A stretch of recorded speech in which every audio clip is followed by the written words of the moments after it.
തിരുവനന്തപുരം കിളിമാനൂരിൽ മകളെ വിവാഹം ചെയ്തു നൽകാത്തതിൽ അച്ഛനെയും സഹോദരനെയും തട്ടിക്കൊണ്ടുപോയി ആക്രമിച്ച കേസാണ് പോലീസ് പെട്രോൾ ഇനി പരിശോധിക്കുന്നത്.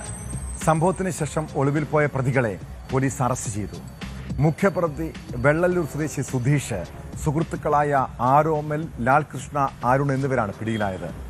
പെൺകുട്ടിയോടുള്ള സ്നേഹം വീട്ടുകാരെ അറിയിക്കാൻ വേണ്ടിയാണ് ആക്രമണം നടത്തിയതെന്ന വിചിത്രമായ മൊഴിയാണ് പ്രതി സുധീഷ് പോലീസിന് നൽകിയത്.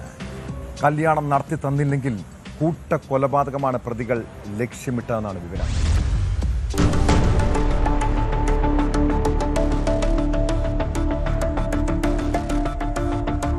കുമ്മിളിൽ നിന്നും നാട്ടുകാരുടെ സഹായത്തോടെയാണ് പ്രതികളെ പിടികൂടിയത്. പ്രതികളിൽ ഒരാൾ ഭക്ഷണം വാങ്ങാൻ കടയിലെത്തിയപ്പോൾ സംശയം തോന്നിയ നാട്ടുകാർ തടഞ്ഞുവെച്ച് പോലീസിൽ അറിയിക്കുകയായിരുന്നു. പോലീസ് എത്തി ഇയാളെ കസ്റ്റഡിയിലെടുക്കുകയും തുടർന്ന് നടത്തിയ ചോദ്യം ചെയ്യലിൽ മറ്റ് പ്രതികളെ കണ്ടെത്തുകയും ചെയ്തു. മുഖ്യപ്രതി വെള്ളല്ലൂർ പുളിയറക്കോണം വീട്ടിൽ സുധീഷ്, സുഹൃത്തുക്കളായ ആരോമൽ, ലാൽകൃഷ്ണ, അരുൺ എന്നിവരാണ് പോലീസ് പിടിയിലായത്. ആ കുട്ടിയോട് വിവാഹ അഭ്യർത്ഥന നടത്തിയിരുന്നു. വീട്ടുകാരും കുട്ടിയും അത് നിരസിച്ചു. അപ്പോൾ ആ സത്യാവസ്ഥ അവൻ നല്ലവനാണ് എന്ന് ആ വീട്ടുകാരെ ബോധ്യപ്പെടുത്തുന്നതിന് വേണ്ടിയാണ് ഇതൊക്കെ ചെയ്തതെന്നാണ് പ്രതി പറയുന്നത്. വർക്കല വടശ്ശേരിക്കോണം ആര്യഭവനിൽ അനിൽകുമാർ, മകൻ അച്ചു എന്നിവർക്കാണ് ഗുണ്ടാ സംഘത്തിൽ നിന്ന് ക്രൂരമർദ്ദനം ഏറ്റത്. മകളെ വിവാഹം കഴിപ്പിച്ചു നൽകാത്തതിലുള്ള പക മൂലമാണ് ഗൃഹനാഥനെയും മകനെയും വിളിച്ചുവരുത്തി അതിക്രൂരമായി മർദ്ദിച്ചത്. കിളിമാനൂർ പോലീസ് സ്റ്റേഷൻ പരിധിയിലെ വെള്ളല്ലൂർ മൊട്ടൽവിള വട്ടവിളയിൽ ആളൊഴിഞ്ഞ വീട്ടിൽ വെച്ചായിരുന്നു മർദ്ദനം. മർദ്ദിച്ച് വിവാഹത്തിന് സമ്മതിപ്പിക്കാനും അല്ലെങ്കിൽ കുടുംബത്തെ ഒന്നാകെ വധിക്കാനുമായിരുന്നു പദ്ധതിയെന്ന് പോലീസ് പറയുന്നു.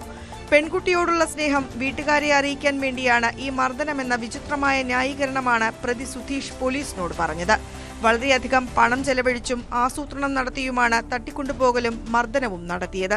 മർദ്ദനം നടന്ന വീട്ടിലെ ഒരു മുറി സൗണ്ട് പ്രൂഫാക്കി ശബ്ദം പുറത്തുപോകാനാവാത്ത വിധത്തിലുള്ള സജ്ജീകരണങ്ങൾ തയ്യാറാക്കിയിരുന്നു. വീട്ടിലേക്ക് ജോലിക്ക് എന്ന രീതിയിലാണ് അനിൽകുമാറിനെ വിളിച്ചുവരുത്തിയത്.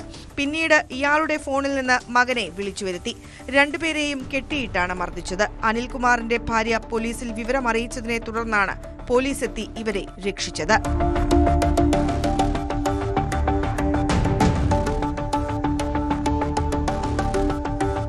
ന്യൂസ് 18 ആറ്റിങ്ങൽ. കൂടുതൽ വാർത്തകൾക്ക് news 18 Keralam YouTube channel subscribe ചെയ്യുക.